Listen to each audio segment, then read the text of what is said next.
Hey everyone, welcome to biology eighties. जिससे पहले मैं इस वीडियो को शुरू करूं, मैं नहीं चाहती हूँ कि इस वीडियो के कमेंट सेक्शन में कोई भी बच्चा बोले कि आज इतना मोटा स्वेटर क्यों पहना हुआ है। भाई ये वीडियो मैं रात के 1:30 बजे रिकॉर्ड कर रही हूँ। पूरा दिन भर मुझे रिकॉर्ड करने के लिए टाइम नहीं मिल पाया था और मेरे जो एरिया है, मेरा जो रीजन है, सिटी है जहाँ मैं रहती हूँ, वहाँ काफी ज्यादा ठंड होती है, स्पेशली रात को। तो इसलिए मैंने मोटा स्वेटर आज डाला हुआ है। प्लीज इसको लेकर कोई भी कॉमेंट नहीं करेगा, ठीक है। आज की वीडियो में हम लोग पढ़ने वाले हैं ट्रांसपोर्टेशन। हमारी दादी नानी style story telling rapid revision series के अंदर आज हम पढ़ेंगे ट्रांसपोर्टेशन। ट्रांसपोर्टेशन की जरूरत की होती है। किसी चीज को एक जगह से दूसरी जगह पहुंचाने के लिए हमें ट्रांसपोर्टेशन की जरूरत पड़ती है।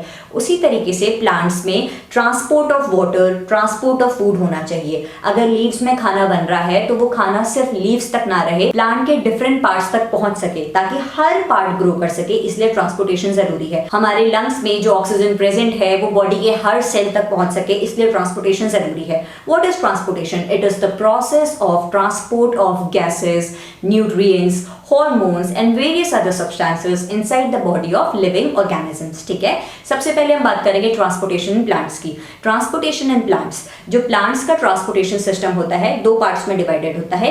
एक ट्रांसपोर्टेशन सिस्टम जो कि आपका वाटर और मिनरल का ट्रांसपोर्ट कर रहा है और दूसरा सिस्टम जो कि आपके फूड को ट्रांसपोर्ट कर रहा है। ठीक है, जो ट्रांसपोर्टेशन सिस्टम वाटर और मिनरल के ट्रांसपोर्ट के लिए रिस्पॉन्सिबल होता है उसको कहते हैं जाइलम। इस जाइलम के दो कंपोनेंट्स होते हैं, जाइलम वेसल्स एंड ट्रैकीड्स। तो components of xylem that helps in transportation of water and minerals are tracheids and xylem vessels. उसी तरीके से प्लांट में खाने का ट्रांसपोर्टेशन करता है आपका फ्लोएम। फ्लोएम के कौन से कंपोनेंट ट्रांसपोर्टेशन में हेल्पफुल होते हैं? Sieve tubes and companion cells. मैंने नोट्स में प्रोवाइड कराई है ये चीज, आप रीड करेंगे तो आपको समझ आ जाएगी। ठीक है, तो प्लांट्स में पानी और मिनरल्स का ट्रांसपोर्टेशन होता है जाइलम की मदद से। जाइलम के भी दो component, tracheids and xylem vessels, ये transportation of water and mineral करते हैं। और ट्रांसपोर्टेशन ऑफ फूड होता है फ्लोएम से। फ्लोएम का भी companion cells and sieve tubes, ये मेन पार्ट होते हैं जो कि ट्रांसपोर्टेशन ऑफ फूड करते हैं। ठीक है, अब पानी कैसे ट्रांसपोर्ट होता है प्लांट्स के डिफरेंट पार्ट्स में? दो चीजें होती है। या तो क्या होगा, नॉर्मली आपकी रूट्स क्या करेंगी, सॉइल से पानी को एब्सॉर्ब कर देंगी और डिफरेंट पार्ट्स में उस पानी को ट्रांसफर कर देंगी। दूसरी चीज क्या होती है, जब इवेपोरेशन की वजह से लीफ से पानी इवेपोरेट हो जाता है, this process is known as transpiration. The evaporation of water from the surface of the leaf through pores known as stomata is known as transpiration.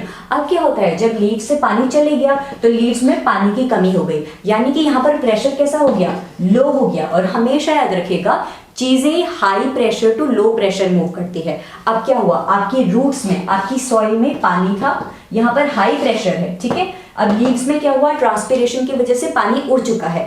अब क्या हुआ, यहाँ पर एक पुल जनरेट होगा, एक खिंचाव जनरेट होगा, जिसकी वजह से यहाँ पर मौजूद पानी ऊपर ट्रांसपोर्ट हो जाएगा। इसे कहते हैं ट्रांसपिरेशन पुल। तो प्लांट्स में जो वाटर ट्रांसपोर्ट होता है दो तरीके से होता है। पहला कि नॉर्मली आपकी रूट्स क्या कर रही हैं, पानी को एब्जॉर्ब कर रही हैं। और दूसरा, ट्रांसपिरेशन की वजह से जब लीव्स में पानी की कमी हो रही है तो एक ट्रांसपिरेशन पुल जनरेट हो रहा है, जिसकी वजह से पानी आपका सॉइल से लेकर लीव्स तक ट्रांसपोर्ट हो रहा है। ये था transportation of water in plants. दूसरा होता है ट्रांसपोर्टेशन ऑफ फूड। फूड कहाँ बनता है, लीव्स में बनता है with the help of process called photosynthesis. ठीक है, अब यहाँ पर फूड बन गया। ठीक है, यहाँ पर फूड बन गया, पानी भी यहाँ पर आ गया। अब यहाँ पर क्या होता है, कौन सी ट्यूब्स हमने बोली, सीव ट्यूब्स। फ्लोएम का कौन सा कंपोनेंट ट्रांसपोर्टेशन ऑफ फूड में हेल्पफुल होता है, सीव ट्यूब्स हेल्पफुल होती हैं। अब यहाँ पर लीव्स में जो सीव ट्यूब्स प्रेजेंट थी उसके अंदर आप इमेजिन कर दीजिए खाना भर गया है। ठीक है, हमने क्या बोला, चीजें कहाँ ट्रांसफर होती है, high pressure to low pressure transfer होती है। लीव्स में सीव ट्यूब्स के अंदर खाना भर चुका है, यहाँ पर हाई प्रेशर क्रिएट हो गया है। अब प्लांट के वो सारे पार्ट्स जहां पर खाना मौजूद नहीं है, जहां पर लो प्रेशर है, वहां पर अब ये खाना ट्रांसफर होगा। इसे कहते हैं transportation of food with the help of sieve tubes. किस तरीके से हुआ, हाई प्रेशर लीव्स में जनरेट हुआ क्योंकि खाना भर चुका है। अब इस खाने को कहाँ जाना है, लो प्रेशर में जाना है। तो बाकी सारे पार्ट्स जहां पर खाना नहीं है वहां पर लो प्रेशर है, तो हाई प्रेशर से लो प्रेशर खाना जाएगा फ्लोएम की वजह से। और फ्लोएम के भी किन कंपोनेंट की वजह से, सीव ट्यूब्स और कंपेनियन सेल्स की हेल्प से। ठीक है, तो यह है process of transportation of water and minerals plus food in plants. ठीक है, अब मेन चीज जिसकी वजह से मैंने ब्लैक बोर्ड यूज किया है आज के वीडियो में, वो है transportation process in human beings. Human beings में जो ट्रांसपोर्टेशन सिस्टम होता है उसे हम कहते हैं ब्लड सर्कुलेटरी सिस्टम। इसके पार्ट्स क्या क्या हो जाते हैं, ब्लड होता है, हार्ट होता है, आर्टरीज, वेन्स, कैपिलरीज, ये सब होती हैं। हर एक पार्ट को मैंने आपके नोट्स में एक्सप्लेन किया हुआ है। अब सबसे पहले जान लेते हैं कि आपका हार्ट दिखता कैसा है। आपका हार्ट आपकी मुट्ठी की तरह होता है, क्लोज्ड फिस्ट की तरह होता है, ठीक है। आपका हार्ट रफली ट्रायंगुलर शेप का होता है। ये हार्ट 4 कॉलम्स में डिवाइडेड होता है। 4 चैम्बर्स इस हार्ट की होती हैं।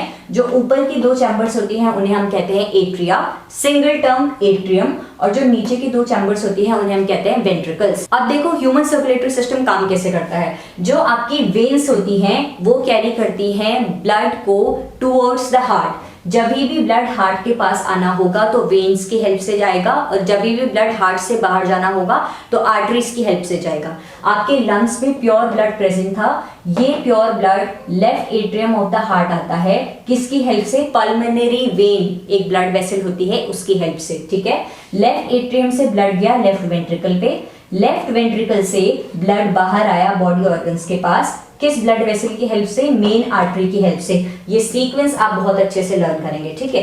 अब हमारे ऑर्गन्स ने क्या किया, इस प्योर ब्लड को यूटिलाइज किया। हमारी ऑर्गन्स में जितना भी वेस्ट प्रोडक्ट था अब ब्लड के साथ मिक्स हो गया है। अब ये ब्लड इम्प्योर हो गया है। अब ये इम्प्योर ब्लड ऑर्गन से वापस जाता है हार्ट के राइट एट्रियम पे। कोई भी चीज अगर हार्ट पे जा रही है तो उसे कौन सी ब्लड वेसल लेके जाएगी, वेन लेके जाएगी। तो मेन वेन आपके इम्प्योर ब्लड को राइट एट्रियम पे लेके जाती है। राइट एट्रियम से ब्लड राइट वेंट्रिकल पे जाता है। राइट वेंट्रिकल से इम्प्योर ब्लड लंग्स पे चला जाता है, ताकि वापस से ये इम्प्योर ब्लड प्योर हो सके, प्योरीफाई हो सके, और वापस से सर्कुलेशन चल सके। तो इसे कहते हैं double circulation in human beings. Double की होता है। देखो एक बार क्या हुआ, हार्ट से आपका ब्लड कहाँ गया, हार्ट से गया ऑर्गन्स पे, ऑर्गन्स से वापस आया हार्ट पे। तो एक सर्कुलेशन तो ये हो गया। This is known as systemic circulation. Heart से गया ऑर्गन्स पे और वापस देखो हार्ट पे आ गया। This is known as systemic circulation. और एक क्या होता है, देखो राइट वेंट्रिकल से गया लंग्स पे, लंग्स से गया राइट एट्रियम पे। This is known as pulmonary circulation. तो हमारा जो सर्कुलेटरी सिस्टम होता है ये 2 टाइप के सर्कुलेशन से बना होता है। सिस्टेमिक सर्कुलेशन से, जहां पर आपका ब्लड फ्लो कर रहा है हार्ट और ऑर्गन के बीच, और पल्मोनरी सर्कुलेशन से, जहां पर ब्लड फ्लो कर रहा है हार्ट और लंग्स के बीच। तो क्योंकि हमारे ब्लड सर्कुलेटरी सिस्टम में ब्लड 2 बार फ्लो करता है, एक बार हार्ट और ऑर्गन्स के बीच और दूसरी बार हार्ट और लंग्स के बीच, दैट इज व्हाई ह्यूमंस को कहा जाता है कि ह्यूमंस के पास डबल सर्कुलेटरी सिस्टम प्रेजेंट होता है। तो बस आपको सर्कुलेटरी सिस्टम के अंदर, ट्रांसपोर्टेशन टॉपिक के अंदर इतना ही कुछ पढ़ना है। नोट्स देखिए, अगर आपको हेल्पफुल लगते हैं तो प्लीज उनके थ्रू अपनी प्रिपरेशन करिए, ठीक है। All the very best. जिस भी टॉपिक को आप पढ़ते हैं उस टॉपिक से रिलेटेड क्वेश्चंस भी प्रैक्टिस करते रहिएगा। मैं कोशिश करूंगी कि जल्द से जल्द आप सभी के लिए chapter wise important questions, previous year questions भी अपलोड करूं, ठीक है। Thank you so much for watching this video, and if you like it make sure you hit the like button and subscribe to my channel for the upcoming videos. Thank you.